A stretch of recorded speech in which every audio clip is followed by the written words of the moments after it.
สบายดีเมื่อนี้ฮั่นปึ้มดิบุกจะมาแนะนำปึ้มวจนานุกรมภาษาลาวเมื่อเว้าถึงวจนานุกรมภาษาลาวก็มีวจนานุกรมที่หลากหลายที่ได้ถูกนำใช้มาตั้งแต่อดีตจนฮอดปัจจุบันแต่ว่ามาฮอดปัจจุบันนี้ในภาษาลาวของพวกเขาถือว่ามีวจนานุกรมที่หลากหลายเช่นเดียวกันซึ่งว่ามื้อนี้จะมีเล่มใดแน่เฮามาเบิ่งพร้อมๆกันเลยเฮามาพอกันอยู่ที่เล่มทำอิฐก็คือวจนานุกรมภาษาลาวฉบับปรับปรุงใหม่2022ค้นคว้าและเรียบเรียงโดยปอ.ทองคำอ่อนมณีสอนถูกสร้างขึ้นทำอิฐเนาะเธอทำอิฐในปี1992และหลังจากนั้นปี2008ก็ได้มีการปรับปรุงเป็นครั้งที่1และมาฮอดปี2022ก็ได้มีการปรับปรุงเป็นครั้งที่2โดยมีการเพิ่มคำศัพท์เข้าอีก800 กว่าคำซึ่งมาในปึ้มเล่มนี้เนาะมีคำศัพท์ทั้งหมดอยู่ประมาณ 22,800 กว่าคำด้วยกันนะเจ้าซึ่งเป็นวจนานุกรมที่นิยมใช้ในปัจจุบันนี้ปึ้มเล่มนี้เนาะจะเป็นปกแข็งนะขนาด A4 บวกจำนวนหน้าแมน715กว่าหน้าด้วยกันนะเจ้าคือเอาไปแบบงามๆแบบนี้ได้เลย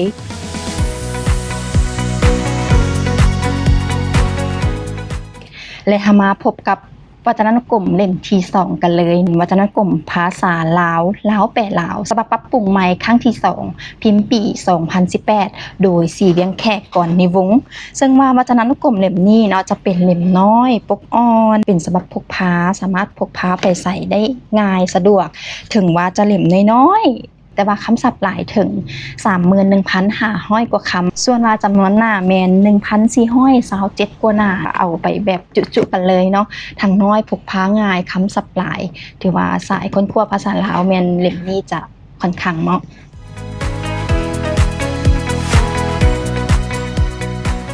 และเฮามาพบกับวจนานุกรม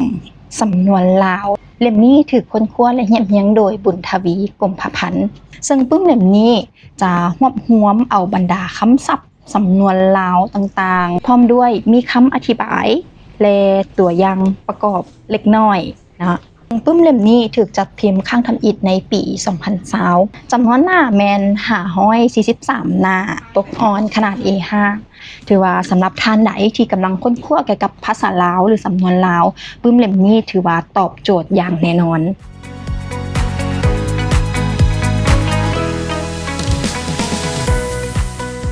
และเล่มต่อไปวจนานุกรมวรรณคดีถือค้นคว้าและเรียบเรียงโดยบุญทวีกรมพันธ์เช่นกันข้าพเจ้าแนะนำเลยสายวรรณคดีนี่บ่ควรพลาดเพราะว่าหลายๆท่านอาจจะเคยอ่านวรรณคดีพื้นเมืองหรือว่านิทานพื้นเมืองหรือว่าค้นคว้าเกี่ยวกับวรรณคดีพื้นเมืองของลาวเฮามาก่อนอาจจะมีบางคำศัพท์บางถ้อยคำบางสำนวน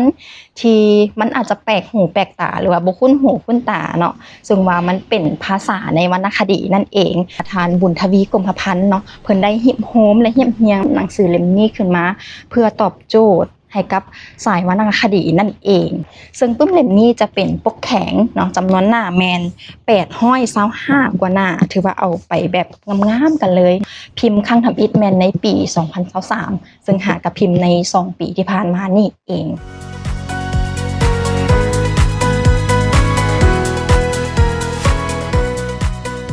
และเฮามารู้จักวจนานุกรมเล่มต่อไปกันเลยก็คือวจนานุกรมคำพ้องความหมายและสำนวนลาวถือค้นคว้าและเรียบเรียงโดยสถาบันวิทยาศาสตร์สังคมจัดพิมพ์ในปี2015ได้รวบรวมเอาบรรดาคำศัพท์สำนวนหรือว่าวลีเนาะมาไว้ในหนังสือเล่มนี้จะมีการอธิบายความหมายให้จะแจ้งขึ้นแล้วก็บริบทในการใช้ให้ถูกต้องขึ้นสำหรับท่านใดที่กำลังค้นคว้าเกี่ยวกับภาษาลาวหรือว่าสำนวนแม่นแนะนำเล่มนี้ได้เลยจำนวนหน้าทั้งหมด476หน้าเป็นปกแข็งงามๆแบบนี้เลยคือปัจจุบันนี้ก็แม่นมีบ่หลายละใกล้จะหมดตลาดละเล่มนี้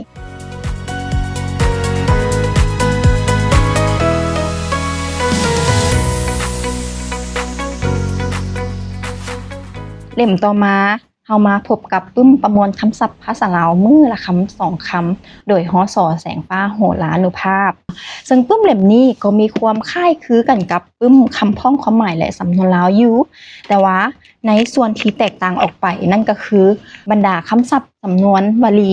ที่นำมาฮิบโฮมในหนังสือเล่มนี้หั่นจะดึงเอาบรรดากกเข้าของคำศัพท์นั้นเข้ามานำนะเจ้าเป็นกกเข้าของคำศัพท์แล้วก็วิวัฒนาการของคำศัพท์นั้นว่าเป็นอย่างในยุคใดเขาจะใช้แบบใดและปัจจุบันนี้ใช้แบบใดยกตัวอย่างเช่น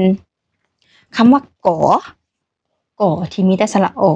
และกอเนาะกอไก่สระโอไม่เอกคือ2 คำนี้มันต่างกันแนวใดและใช้แนวใดนะเพราะว่าบางคนอาจจะใช้หลงอย่างเช่นเกียรติและศักดิ์ศรีกินและดื่มกันและป้องกันแบบนี้เป็นต้นมันจะตอบโจทย์หลายสำหรับคนลาวที่กำลังเรียนภาษาลาวหรือคนต่างประเทศที่กำลังเรียนภาษาลาวปึ้มเล่มนี้แม่นจำเป็นหลายขนาดปกอ่อน A5 จำนวนหน้าแม่น592หน้าด้วยกันซึ่งว่าคำศัพท์สำนวนแม่นเอาไปแบบจุๆกันเลยเนาะจะมีแบบคำคูให้พร้อมซึ่งว่าจะค้นคว้าเอาทั้งรากศัพท์และที่สำคัญก็คือมีตัวอย่างประกอบให้นำพร้อม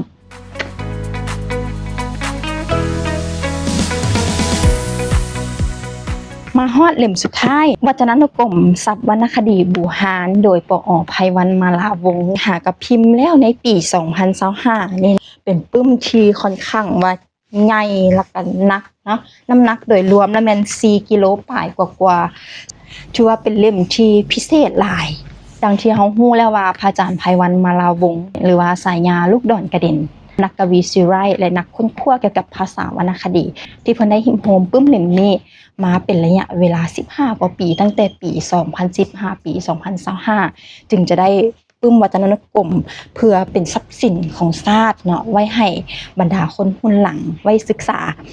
คำศัพท์ส่วนหลายแม่นจะเกี่ยวกับวรรณคดีบูหารความหนาแม่น 2,000 กับ 31 หน้าด้วยกันเนาะ4 กิโลนี่ถือว่าโป๊บ่เบาเป็นประมาณนี้ถือว่าเป็นครั้งสร้างแห่งปัญญาที่เอาไว้ให้ลูกหลานได้ศึกษาถือว่าไผที่ได้ไปนี่ถือว่าคุ้มแน่นอน